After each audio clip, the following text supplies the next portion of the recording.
So, if you just discovered that your partner is cheating, don't go on social media and post all about it. Don't get in the car and drive anywhere and do anything drastic. These are just two of the recommendations that are on page 13 of my book, The Courage to Stay: How to Heal from an Affair and Save Your Marriage or Relationship. It's really written for anybody in a long-term committed relationship. There's a couple other recommendations that I can share with you.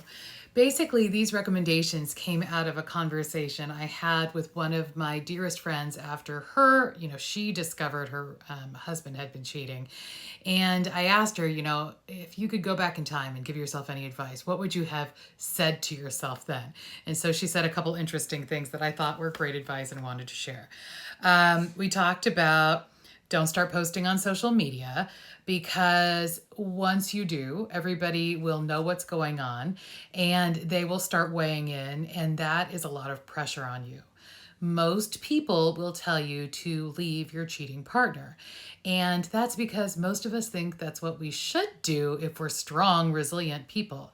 And we just don't know what it's like until we've been in that moment, when you realize that your entire life is wrapped up with this person, and to just decide you're moving out, decide you're leaving, decide you're giving up on it all seems so completely overwhelming. So hold the horses on that one. Give yourself time to get through the shock of what has happened before you make any decisions about what you want to do. Okay, so that's one piece of advice.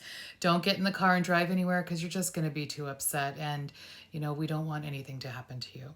Don't start drinking, don't start destroying anything. What else do we say? Call your best friend and get some support. If you let yourself cool down, don't confront your partner right away. Okay, so that's kind of surprising for a lot of people. What most people want to do as soon as they discover any cheating is call their partner. And I totally understand this, and you can do whatever you feel is right for you. But what I would encourage you to do is take a minute.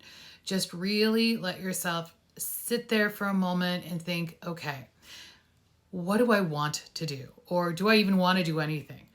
One thing that I have learned to do personally is that when I am overwhelmed with anger, I know I should do nothing. I should sit there until I calm down. Because if I make a decision in that moment, it's going to be a decision I regret. So that's one thing I encourage for you to do too. Just go really slowly. The more extreme your feelings, the slower your decisions should be. Okay, I hope that helps. And if you're interested, you can check out the book on Amazon.